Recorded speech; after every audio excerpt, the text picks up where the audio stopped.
Good morning, friends.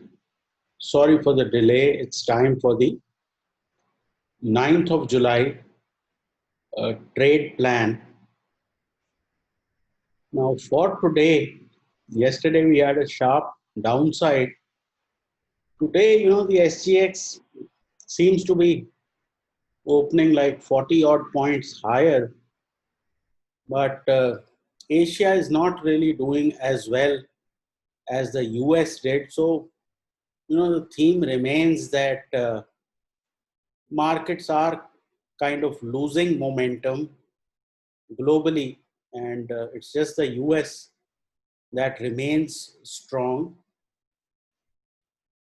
Uh, the range for the day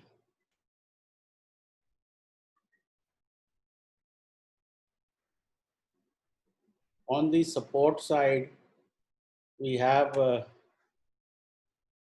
downside support at 10,612 to about 10,654.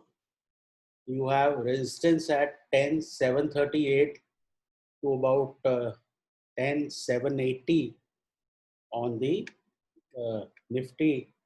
And on the Bank Nifty, support range is about 22,288 to about 22,450. And on the resistance end, you have resistance at 22,771 to 22,932. I think broadly we could have a very, very choppy and sideways sort of market till about 130. And post 130, there could be a move on either side. Uh, Today is a great day to start some option writing program. From yesterday, I already have puts of 10,400, 16th of July.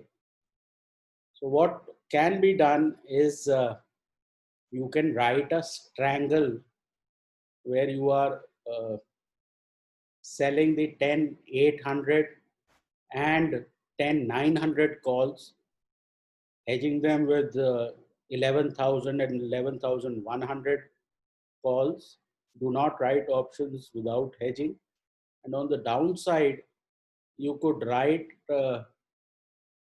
10,500, 10,400 puts and hedge them with 10,300 and 10,200 puts.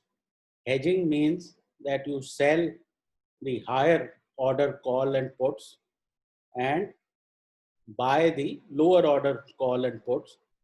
So 10,800, 10,900 puts you sell, calls you sell, sorry, 10, 11,000, 11,100 calls you buy.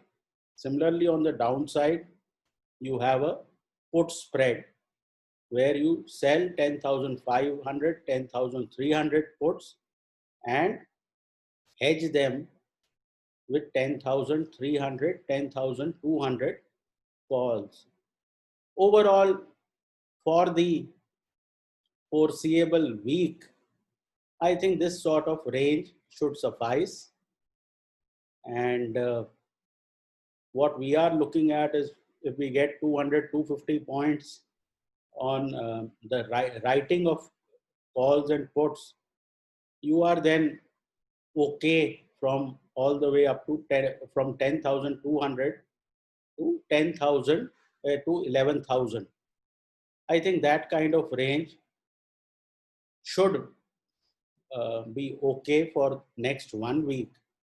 I have a slight downside bias because I have bought the 10,400 puts also, which I may or may not use in my hedging.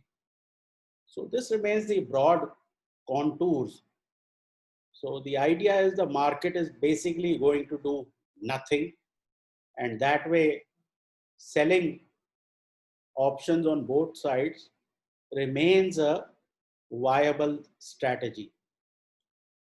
Similarly, if somebody wants to do something on the Bank Nifty, I think while it can be volatile, but I would think selling 21,500 and 22,500 uh, put and call, and hedged with a 500 point higher call and put could work as a good one. So sell 22,500, 21,500 call and put, hedge with 23,000 call and 21,000 put. So this could be a trade. The Bank Nifty breakout from yesterday appears to be failing. So for people who want to do futures, I think any sort of rally towards 10,800 now becomes a selling zone. So similarly on the Bank Nifty, anything upwards of towards 23,000 becomes a sell on the Bank Nifty future. Obviously keep your stops, and overall the market seems to be very sideways. So I don't think you can get great amount of directional action. Having said all of this, individual stocks, I think the market could get into a bit of defensive mode after these strong Bank Nifty rallies, and maybe things like HUL and pharma, etc., they could come back into the picture. That should be it. It was a quick trade plan because I got delayed. So I think this should work. Just a small, uh, idea on this option selling. The biggest traders, the most successful traders, they keep nickel and diming you all the time. What is nickel and diming? Option seller makes money almost every day. The option buyer loses 80% of the time. So the problem is that people who think you need less money for option buying keep on filling the pockets of the option seller. It's a very useful skill to have, because most of the time markets are non-directional. Like when we saw a directional market in Bank Nifty, we traded that. So option seller wins 75% of the time, option buyer wins 25% of the time. Okay. And that 25% you can easily gain if you are sitting in front of the market daily and all the time.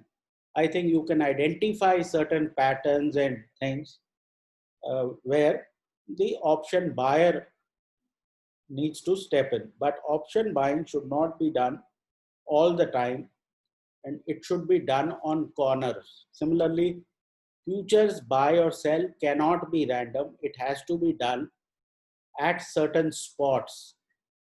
So if you start to develop a handle on where these sort of futures buying, selling, or buying of options should be done, and rest of the time you are focusing on selling of options, that will make you a fairly decently profitable trader. That should be it for now. Take care, trade well, and please consult your financial advisor. Good morning.